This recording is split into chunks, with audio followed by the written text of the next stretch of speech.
এক কলসির জলে 7টা কলসি পূর্ণ হবে, কিন্তু 7 কলসির জলে একটা কলসি পূর্ণ। বর্তমানে পশুবৃত্তি মানব জাতি করছে রে পালন, অজ্ঞানতার অন্ধকারে পরিপূর্ণ মন, পাপ পুণ্য ভালো মন্দ পশু জানে না, মানব জাতি জেনেও কিন্তু মেনে চলে না।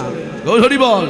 ইউনিভার্সিটির ডিগ্রি এদের আছে কত শত, কিন্তু তবু এদের চলন বলন হয় মূর্খের মতো।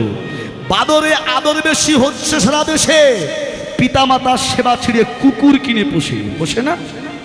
বাড়িতে বৃদ্ধ পিতামাতা খেতে পারে না, অথচ বিদেশি কুকুর কিনে প্রতিদিন মাংস ভাত খাওয়ায়। গৌর হরি বল। হরে কৃষ্ণ। এই বাদরে আদর বেশি হচ্ছে সারা দেশে, পিতা মাতার সেবা ছেড়ে কুকুর কিনে পোষে। এমন কিছু মানুষ আছে বিশ্ব চরাচরে, হৃদয় ভরা নোংরা এদের ভদ্রবেশে ঘোরে। ভদ্রবেশে ঘুরলে এদের মানুষ বলে না, মানুষ হবে জাগবে যেদিন এই জ্ঞানের চেতনা। তাই রাধাপদ কয়, শোনো রে মানুষ ভাই, এই পশুর ধর্ম ছাড়ো, মানুষ যদি হতে চাও একবার সাধু গুরু বৈষ্ণবের ওরে সঙ্গ করো। বৈষ্ণবের বাজারে যাও, আর বৈষ্ণবের বাজারে গিয়ে সাধুগুরু বৈষ্ণবের সঙ্গ করো। গৌর হরি বল।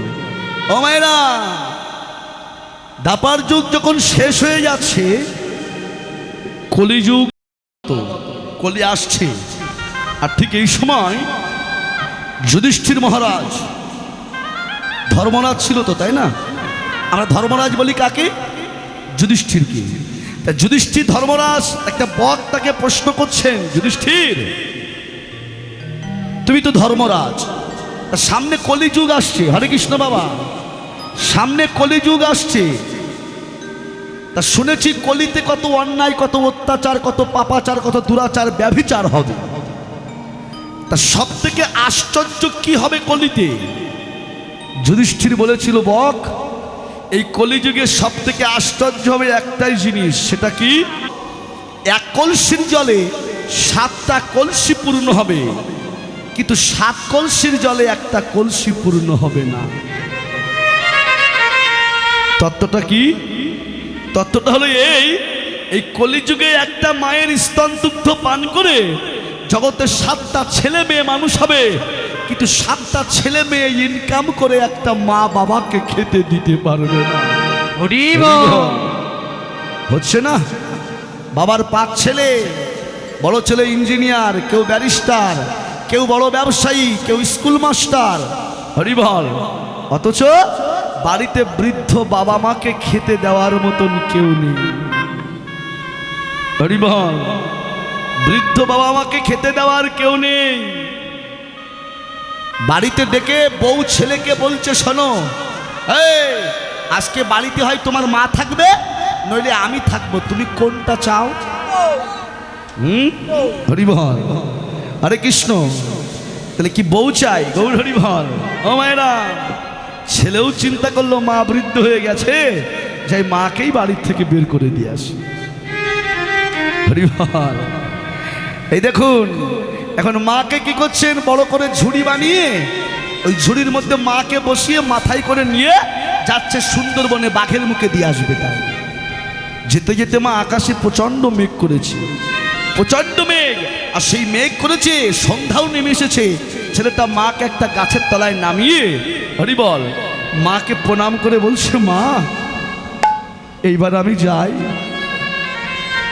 তখন ওই বৃদ্ধা মাতা মা ছেলেটার মাথায় হাত বুলিয়ে আশীর্বাদ করছে আর বলছে, খোকারে, চলেই যখন যাবি, যেতেই যখন হবে, তবে সকাল সকাল ঘরে ফিরে যা।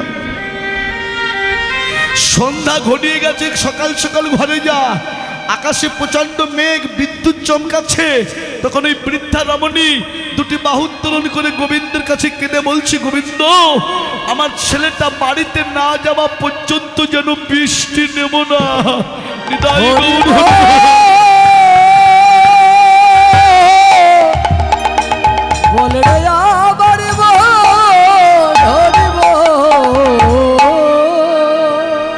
বৃষ্টি নেব না।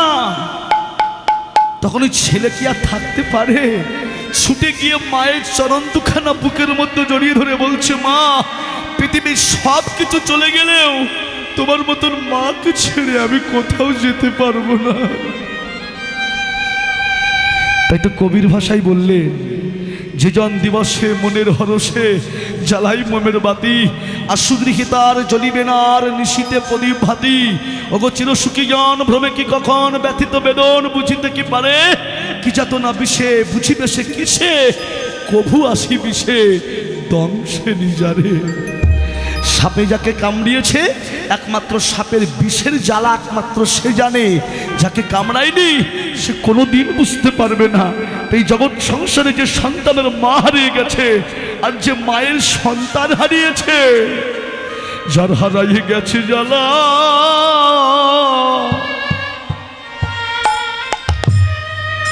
এই জ্বালা সেই তো